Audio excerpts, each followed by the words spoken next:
Alright, the 2014 summer season is over and we got a lot of great films and we also got some pretty bad films. But here I am to talk to you guys about the top 5 best films of 2014 summer and the top worst films of summer 2014. So let's start with the bad films. There were some pretty bad films. I'm going to have some dishonorable mentions. Some films that were pretty bad, but they just didn't cut the top 5 list. Maleficent was a film that I was really looking forward to, and just the way that they handled the story just wasn't really great. So that's why it's on the dishonorable mention list. Then also Sex Tape was a really bad comedy. I just didn't laugh at all. The only great thing about it was Rob Lowe. Transformers 4 was also very disappointing. I didn't like that. So those were a few films I thought were pretty bad, but just didn't make the top 5 list of worst of this summer. And starting off with the fifth worst film of 2014 is Think Like a Man 2. This movie was pretty bad. I think it relied too much on Kevin Hart trying to make the film good, and his jokes just weren't funny here. I usually think he is funny, but here, just not that funny. Another bad film was Planes, Fire and Rescue. Last summer, it made my worst films of 2013 summer, and here it is again making an appearance in this list. Stop making these films. Coming at number 3 would be Lucy. Lucy was a film that, I wasn't really looking forward to that much, but I thought it could be good. Also, Luke Benson is directing it, and he's not a great director, and this movie sucked. It just took it to the extreme a little bit, and that's why it made this list.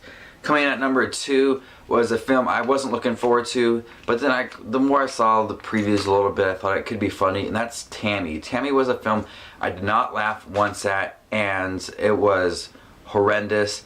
Melissa McCarthy gave a bad performance in this film, and Ben Falcone directing this film with his wife, just not a great duo. Coming in at number 1, the worst film of this summer, and quite possibly going to be the worst film of the year, is Legends of Oz: Dorothy's Return, which is voiced by Lea Michele and a bunch of other people that I don't know why they got on board with this film. But it is like a sequel to the Wizard of Oz, and it is one of the worst animated films I've ever seen in my life, and one of the worst films I've ever seen in my life. Let's stop being a Debbie Downer and talking about these dumb films. Let's talk about some of the great films we had this summer. There's a lot of great films, and there's a lot of great films that we're trying to cram into this top 5 list, and so that's why we're going to have an honorable mention list. Some great films came out this summer, and some of them I just felt like they just couldn't crack the top 5 film list. And we got X-Men Days of Future Past. This was so hard because this is the one that would be 6 on the list, but just not 5, because there's a lot of other great films. But X-Men Days of Future Past delivered and is the best X-Men film yet. Then we also have Snowpiercer, which came out of nowhere and was one of the best films this summer. Great performance by Chris Evans. Definitely check it out. Then we have Wish I Was Here, which is written, directed, and stars Zach Braff, and I really like this film. It was very beautiful. Hit me really hard. I've kind of dealt with these things in my life, and that's why I thought it was really great. Also, very beautiful soundtrack and directing style to that. Begin Again was also really great. I really like the soundtrack. Mark Ruffalo and Keira Knightley were great together. And we also have The Rover, which has surprised me, with Guy Pearce and Robert Pattinson. That was a great film. Definitely check that one out. Then we have Edge of Tomorrow, which was a really great sci-fi film, kind of like Groundhog Day, and that one was really great. Then we have the top 5 list. This one was hard to deal with, so a lot of great films I was looking forward to, and it was hard to place them in here. So let's start at number 5, Boyhood.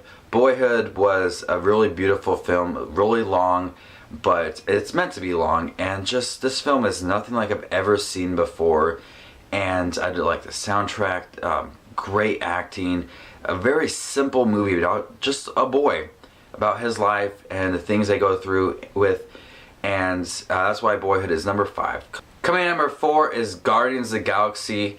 And this film was so funny. This movie isn't really an action film to me. It's more of a comedy because I really laughed a lot at this film. I think Bradley Cooper was the best thing about this film. Coming number 3 would be Godzilla. I know a lot of people complain about not enough Godzilla in this film, but when I look at it, like, I don't want a lot of Godzilla because I want to anticipate the scenes and have them be really intense. And Godzilla was a great summer blockbuster, the first one of the season that I really loved. Coming number 2 would be Dawn of the Planet of the Apes. This was a great film. Very dark, a lot better than Rise of the Planet of the Apes, even though that was a really great film. I just felt like the character development from Caesar and all the other apes was really great, and this film was really dark, and the performances from the humans were really great as well.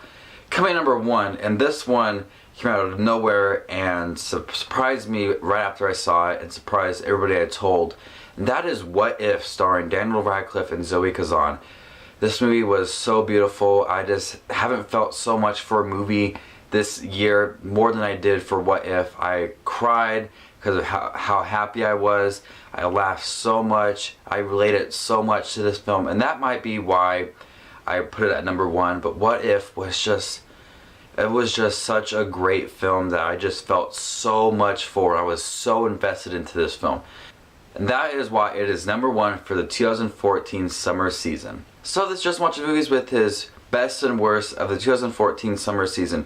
Comment down below with your best and worst films of this summer season. I'm curious to see where people rank these films. I did a quiz on Facebook the other day and I've seen 41 films this summer, which is a lot.